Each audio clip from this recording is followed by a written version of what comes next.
Mentiram-lhe durante toda a sua vida.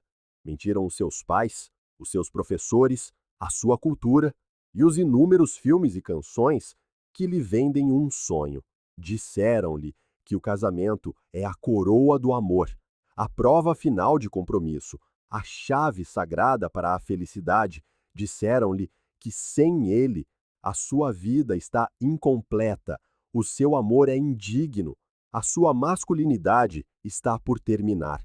Mas Alan Watts alertou um dia. Raramente nos damos conta, por exemplo, de que os nossos pensamentos e emoções mais íntimos não são, na verdade, nossos, pois pensamos em termos de linguagens e imagens que não inventamos, mas que nos foram dadas pela nossa sociedade. E o que é o casamento senão a maior imagem que a sua sociedade implantou na sua mente? O casamento não é o seu sonho, é o sonho deles, plantado em si. É o guião escrito muito antes de você nascer, e você tem ensaiado a sua fala desde a infância. Aos rapazes é dito que um dia devem assentar, que o seu valor como homens não está completo até que sustentem uma esposa, até que assinem o seu nome num contrato legal, que nada tem a ver com amor e tudo a ver com posse, estabilidade e controlo. Esta é a primeira ilusão, a ideia de que o casamento é um destino natural, quando, na verdade, é um desígnio cultural. Alan Watts gostava de nos lembrar que a vida não é uma jornada até um destino, mas uma dança para ser desfrutada. No entanto, o casamento transforma a dança numa marcha de prisioneiros. Diz-lhe que o amor deve levar a algum lugar, que a alegria espontânea de estar com alguém deve ser solidificada, definida e aprisionada em papelada, leis e rituais. A própria tentativa de tornar o amor permanente é o ato que o sufoca, porque o amor, por natureza, é vivo, fluido, incerto. E quando você tenta aprisioná-lo, não o preserva, você o mata. Mas a sociedade nunca lhe diz isso. Em vez disso, pinta o casamento como o bem maior, o final de conto de fadas. Nunca lhe dizem que por trás das alianças e dos vestidos brancos se esconde uma das maiores manipulações psicológicas da história, convencendo os homens a entregar a liberdade, recursos e anos das suas vidas em troca de uma promessa que, para começar, nunca foi garantida. E eis a verdade brutal: os homens caem nisto, não por serem fracos, mas por confundirem a ilusão com o significado. Watts disse: vivemos numa cultura inteiramente hipnotizada pela ilusão do tempo. O casamento joga com essa hipnose. Diz-lhe que a sua felicidade futura está garantida se assinar hoje. Vende-lhe permanência num mundo onde nada é permanente. Vende-lhe segurança numa vida que é inerentemente insegura. Vende-lhe controlo numa realidade que é incontrolável. Então, pergunto-lhe, e se aquilo que lhe ensinaram a perseguir como o auge do amor for, na verdade, o seu fim? E se o casamento não for a prova do amor, mas a sua substituição, a ilusão que faz os homens acreditarem que estão seguros, mesmo enquanto mergulham mais fundo na dependência, na obrigação e no desespero silencioso? Se despirmos as flores, os votos, o romance e os discursos poéticos, o que é realmente o casamento? É um contrato, um acordo legal, social e financeiro. E como todos os contratos, existe para vincular, regular e controlar. Durante séculos, o casamento nunca foi sobre amor. Foi sobre propriedade, herança e poder. Uma mulher passava da autoridade do seu pai para a do seu marido.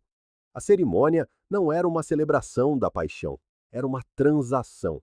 E embora a sociedade a tenha enfeitado com a linguagem do romance, o esqueleto desse acordo nunca desapareceu.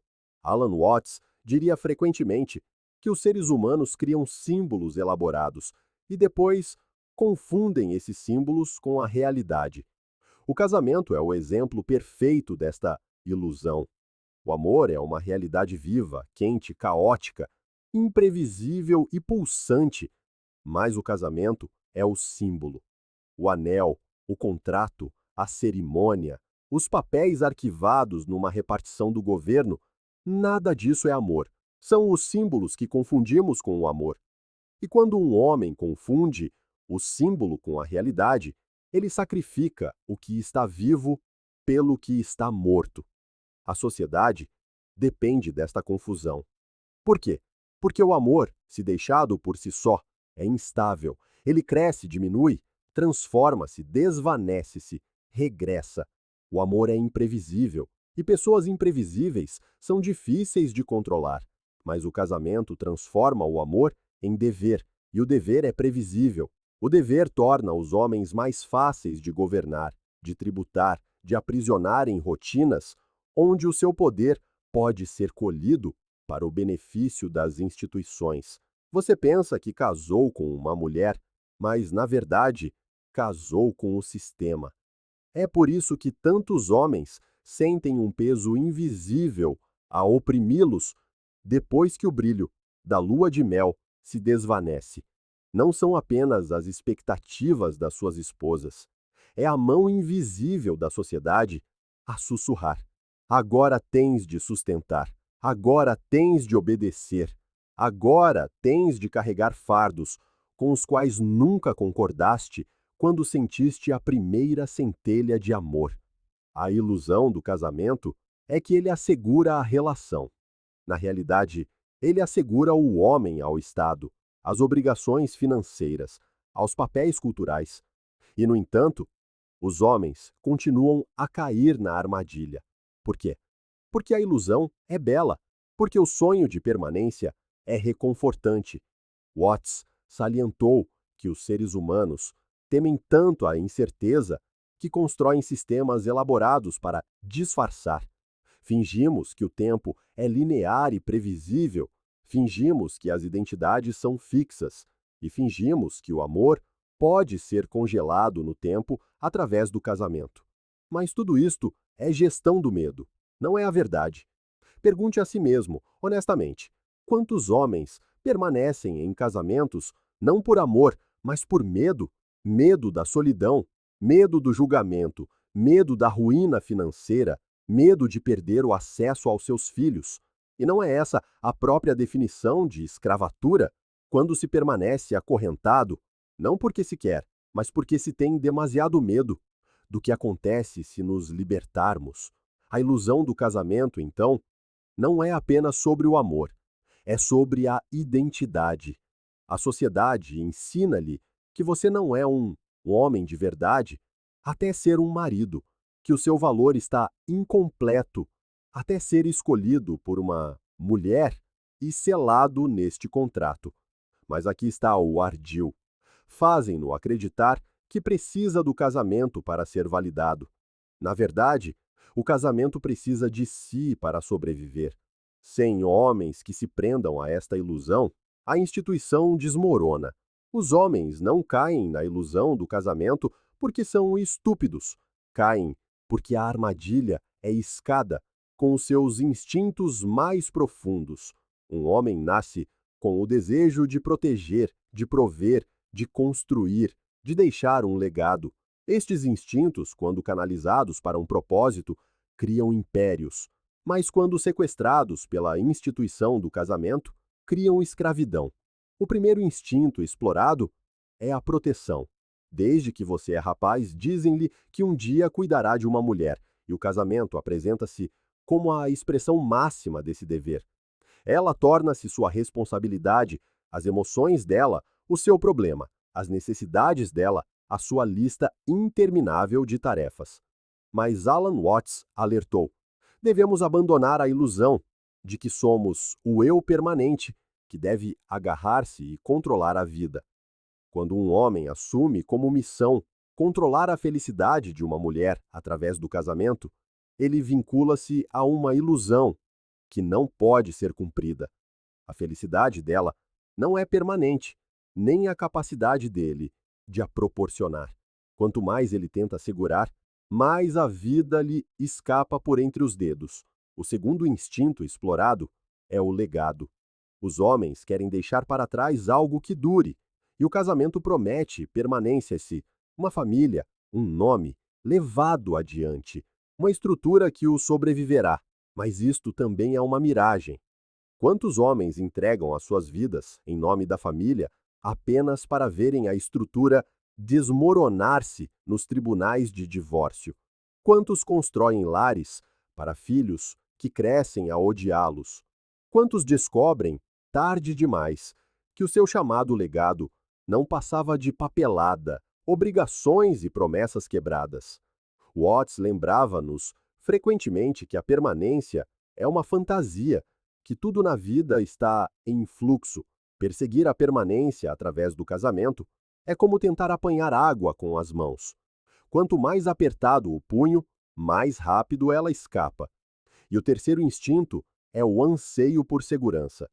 Todo o homem, por mais forte que seja, sente a atração da incerteza na vida. O mundo é caótico, imprevisível, brutal, e o casamento vende-se como uma âncora contra este caos. Se te casares, sussurram eles, nunca estarás só, terás alguém em quem te apoiar, estarás seguro. Mas esta segurança é apenas psicológica, ela não existe. O casamento não o pode proteger da solidão, não o pode proteger da traição, não pode impedir o coração humano de vaguear, dá-lhe a ilusão de controlo, enquanto esconde a verdade. A vida sempre foi incerta, e o casamento não muda nada. É por isso que tantos homens, anos dentro dos seus casamentos, se sentam em desespero silencioso. Não o dizem em voz alta, mas sentem-no. Sentem o peso da responsabilidade que não tem fim. Sentem a perda da liberdade que outrora tiveram. Sentem a amargura de perceber que a promessa do casamento não era segurança, mas sacrifício. Não o podem admitir, porque admiti-lo faluzia parecer ingratos, desleais, até mesmo pouco masculinos. E assim, enterram a verdade, sorriem para as fotografias e morrem lentamente dentro da ilusão. Alan Watts disse: o sentido da vida é simplesmente estar vivo. É tão claro, tão óbvio e tão simples, e ainda assim toda a gente corre de um lado para o outro em grande pânico, como se fosse necessário alcançar algo para além de si mesmos. O casamento diz aos homens que devem alcançar o amor, aprisioná-lo, torná-lo oficial, transformá-lo em algo para além da experiência viva. Mas na perseguição dessa ilusão, eles esquecem a simples alegria de estar vivo, de amar livremente, de existir no fluxo do momento. Trocam a realidade por um símbolo, a liberdade por um contrato, a vida pelo dever. Se quer ver a extensão total da ilusão, deve olhar para além do emocional. O casamento não prende apenas o seu coração, prende a sua carteira, o seu tempo, o seu próprio espírito. Transforma a energia de um homem em combustível para o sistema. Comece com a armadilha financeira. No momento em que casa, o Estado entra na sua relação. Um laço privado entre duas pessoas torna-se um acordo legal, supervisionado por tribunais, advogados, códigos fiscais e contratos. Se o amor se desvanece, não pode simplesmente ir embora. Tem de pagar, tem de dividir bens, entregar propriedades e, em muitos casos, comprometer-se com anos ou décadas de obrigação financeira sob a forma de pensão de alimentos. E aqui está a sombria realidade. O sistema não é neutro. Foi concebido para proteger a instituição, não o homem. Os homens descobrem tarde demais que os seus anos de trabalho não lhes pertencem. Estiveram a trabalhar para um contrato que se pode virar contra eles num instante. Alan Watts alertava-nos frequentemente para não confundirmos as estruturas com a realidade. Confundimos o mundo tal como é falado, descrito e medido com o mundo que realmente é. No casamento confunde-se a estrutura da segurança legal com a realidade do amor. Pensa que o contrato garante lealdade, mas ele apenas garante responsabilidade. Pensa que o papel protege o seu laço, mas ele apenas protege o direito do Estado de regular a sua vida. O que você chamou de segurança era, na verdade, vigilância. Depois vem a armadilha espiritual. O casamento, tal como a sociedade o enquadra, diz-lhe que deve apegar-se, que deve possuir outra pessoa para sempre, que a sua identidade como homem se completa não no seu próprio ser, mas em ser escolhido, reclamado e validado por uma mulher. Mas Watts insistia que o apego é a própria fonte do sofrimento. Quanto mais tentamos juntar as coisas, mais elas se desfazem.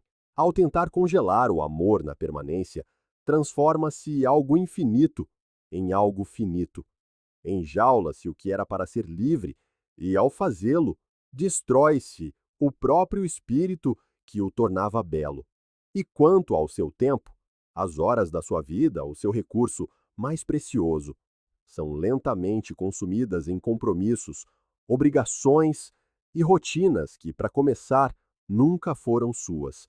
Os seus objetivos encolhem, as suas ambições ajustam-se, as suas aventuras são adiadas indefinidamente, porque a responsabilidade o exige.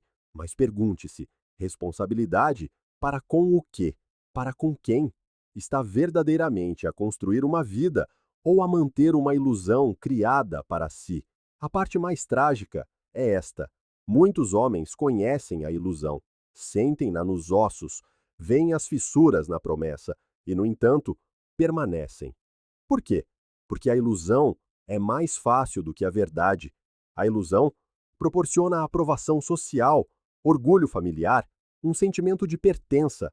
A verdade, que a vida é incerta, que o amor é fugaz, que o significado deve ser criado, não dado, é mais difícil de enfrentar. E assim, os homens escolhem a jaula, porque a jaula parece mais segura do que o céu aberto. Mas Alan Watts lembrar-nos-ia que a própria segurança é uma ilusão. A única forma de encontrar sentido na mudança é mergulhar nela, mover-se com ela e juntar-se à dança. O casamento finge terminar a dança, fixar os passos de uma vez por todas. Mas a vida não é coreografia, é jazz, e quando se tenta escrevê-la, mata-se a música.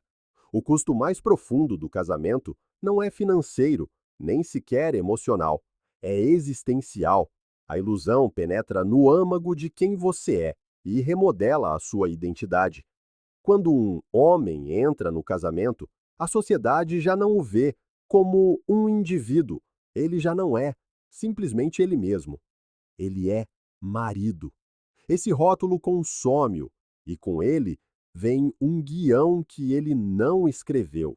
Deves prover, deves sacrificar-te, deves carregar os fardos em silêncio, deves colocar as necessidades dela acima das tuas.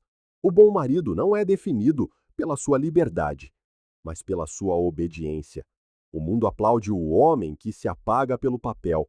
E, no entanto, esse aplauso é oco, porque não o está a celebrar a si, está a celebrar a sua rendição.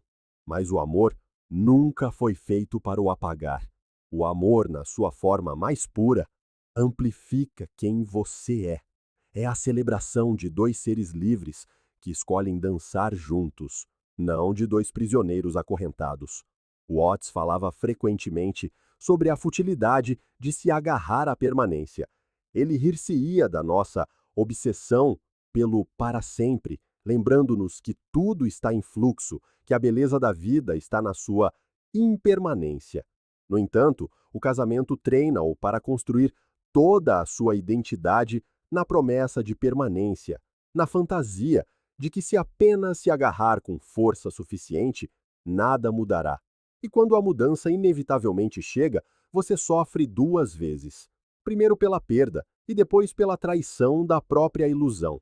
E aqui reside a verdade mais cruel. Os homens raramente percebem que se perderam até ser tarde demais. Acordam anos mais tarde, olham para as suas vidas e perguntam: para onde fui eu? Quem sou eu agora? Vem um homem que sacrificou os seus sonhos pela estabilidade, que silenciou a sua voz pela paz, que carregou fardos que nunca foram seus. veem uma sombra do homem que foram aprisionados não pelo amor, mas pela ilusão. É por isso que Alan Watts nos alertou para não confundirmos símbolos com a realidade, para não confundirmos o mapa com o território. O casamento é o mapa, o amor é o território, e se confundir um com o outro, passará a vida inteira a andar em círculos no papel, sem nunca tocar o solo vivo sob os seus pés. Então, qual é a saída? Como se quebra o feitiço da grande ilusão? Começa por ver com clareza. Alan Watts dizia frequentemente: a verdade é que não sabemos o que queremos porque não nos conhecemos a nós mesmos.